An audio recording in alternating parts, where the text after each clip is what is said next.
Hello buddies, welcome to Vishnu IAS academy. నా పేరు Sai Chand Chilukuri. So మనం ఈరోజు ఈ వీడియోలో డిసిఓసి జిబౌటీ కోడ్ ఆఫ్ కండక్ట్ అనేటువంటి టాపిక్ గురించి మన ఎగ్జామినేషన్ పాయింట్ ఆఫ్ వ్యూలో తెలుసుకుందాం. అసలు ఏంటి ఈ యొక్క డిసిఓసి, దీనికి ఇండియాకు ఉన్నటువంటి కనెక్షన్ ఏంటి, అండ్ ఎందుకోసం ఇటీవల న్యూస్లోకి వచ్చింది అనేటువంటి విషయాలు చూసుకుంటే, ఈ యొక్క డిసిఓసి జిబౌటీ కోడ్ ఆఫ్ కండక్ట్ అనేటువంటి గ్రూప్లో ఇండియాకు పరిశీలక హోదా, అబ్జర్వర్ స్టేటస్ అనేటువంటిది ఇటీవల లభించడం జరిగిందనమాట.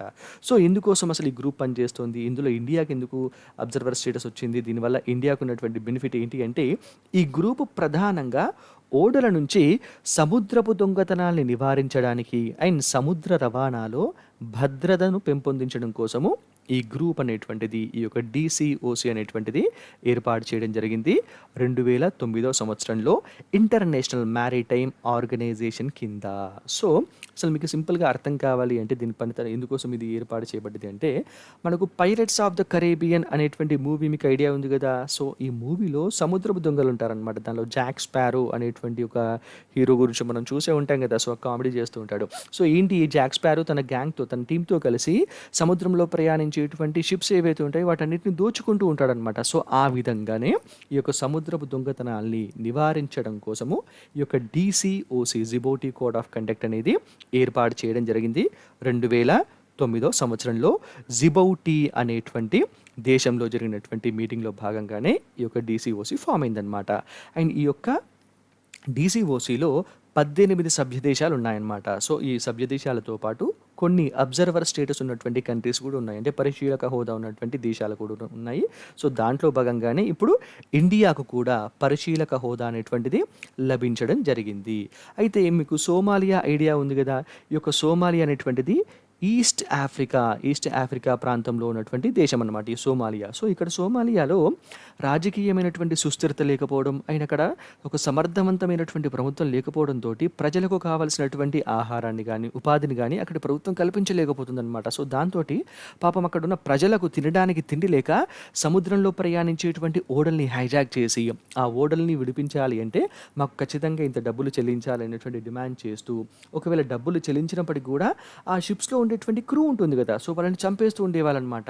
ఈ విధంగా ప్రతి సంవత్సరం దాదాపు $18 బిలియన్ ఆర్థిక నష్టం అనేటువంటిది ఈ సముద్రపు దొంగతనాల వల్ల జరుగుతూ వస్తుంది. సో దీన్ని కంట్రోల్ చేయడం కోసం అని చెప్పేసి ఈ డిసిఓసి మెయిన్గా పనిచేస్తూ ఉంటుందన్నమాట.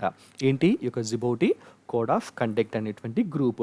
అయితే దీనికే, ఈ యొక్క డిసిఓసికే 2017 సంవత్సరంలో కొన్ని అమెండ్మెంట్స్ చేశారనమాట. దాన్ని జెడ్డా అమెండ్మెంట్ అని చెప్పేసి అంటారు. ఈ జెడ్డా అనేటువంటి సిటీ సౌదీ అరేబియాలో ఉంది. అయితే ఇక్కడ ఇంకొక కీ పాయింట్ ఏంటి అంటే, ఈ డిసిఓసికి హెడ్ క్వార్టర్ అనేటువంటిది లేదు. సో ఎగ్జామ్లో మేబీ కన్ఫ్యూజ్ చేయడం కోసం క్వశ్చన్ రావచ్చు. సో ఈ డిసిఓసికి హెడ్ క్వార్టర్ అనేటువంటిది లేదనమాట. ఇక్కడ మెంబర్ కంట్రీస్ ఏవైతే ఉన్నాయో ఆ మెంబర్ కంట్రీస్లోనే ప్రతి సంవత్సరం ఏదో ఒక కంట్రీలో మీటింగ్ని కండక్ట్ చేస్తూ వస్తుంటారు. సో ఆ విధంగా నడుస్తుందన్నమాట. ప్రాపర్గా హెడ్ క్వార్టర్ అనేటువంటిది దీనికి లేదు.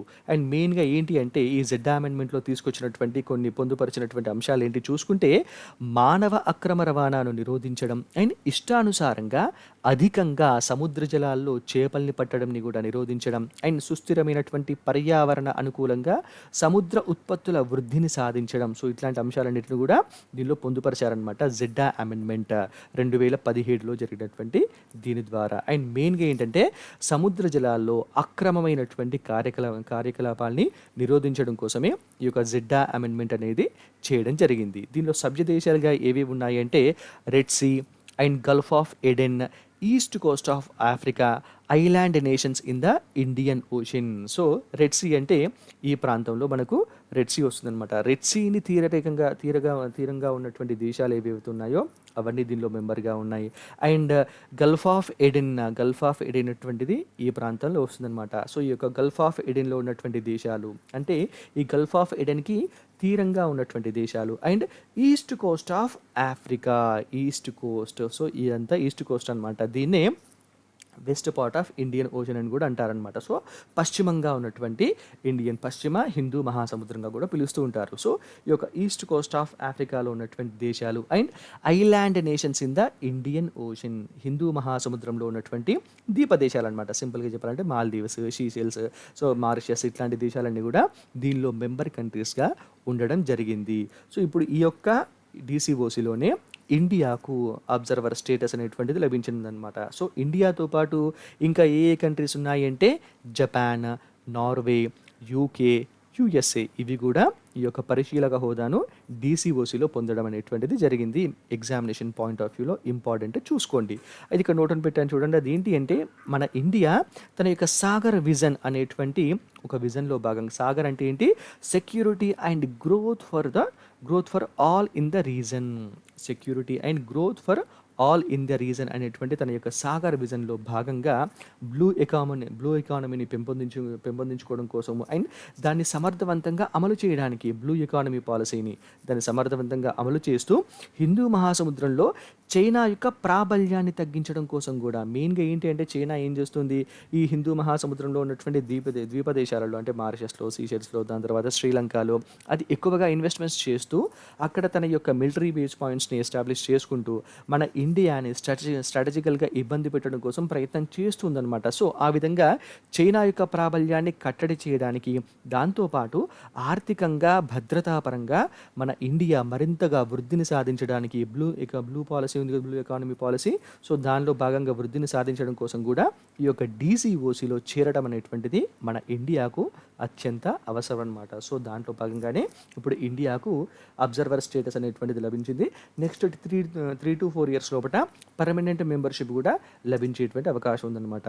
సో ఇక్కడ పక్కన ఇచ్చినటువంటి ఈ యొక్క ఇమేజ్ ఏంటి అంటే India's presence in the Indian Ocean. So మన ఇండియాకు ఇప్పుడు తీరరేఖ ఉన్నటువంటి దేశాలు ఏవైతే, సముద్ర తీర ప్రాంతం ఉన్నటువంటి దేశాలు ఏవైతే ఉన్నాయో, ఇరాన్ కావచ్చు, ఇరాన్లో చాబహార్ పోర్ట్ని డెవలప్ చేసింది, యూఏఈ, ఒమాన్, సో సీషెల్స్ ఇట్లాంటి దేశాలలో ఇండియా ఏ విధమైనటువంటి డెవలప్మెంట్ యాక్టివిటీస్ని కార్యక్రమాలు చేస్తుంది, ఏ విధమైనటువంటి ఇన్వెస్ట్మెంట్స్ చేస్తుంది అండ్ వాటితో కుదుర్చుకున్నటువంటి ఎంఓయూస్ ఏంటి అండ్ వీటితో పాటు ఏషియన్లో రీసెంట్గా ఐఓసి ఇండియన్ ఓషన్ కమిషన్లో కూడా ఇండియాకు అబ్జర్వర్ స్టేటస్ అనేటువంటిది రావడం జరిగిందనమాట. సో ఈ విధంగా సముద్ర తీరం కలిగినటువంటి దేశాలతోటి మన భారతదేశము స్ట్రాటజికల్గా అంటే వ్యూహాత్మకంగా మంచి సంబంధాలని నెరవేర్చుకుంటూనే దాన్ని ఆర్థికంగా అండ్ సామాజికంగా డెవలప్మెంట్కి ఏ విధంగా వాడుకోవాలో చూసుకుంటూ చైనాను కంట్రోల్ చేయడం కోసం కూడా ఈ విధమైనటువంటి ఇంటర్నేషనల్ ఆర్గనైజేషన్స్లో ఇండియా మెంబర్షిప్ని పొందుతూ వస్తుంది అండ్ అబ్జర్వర్ స్టేటస్ని కూడా అదేవిధంగా ఈ యొక్క డీసీఓసీలో పొందడం అనేటువంటిది జరిగిందనమాట. ఇది మన ఎగ్జామినేషన్ పాయింట్ ఆఫ్ వ్యూలో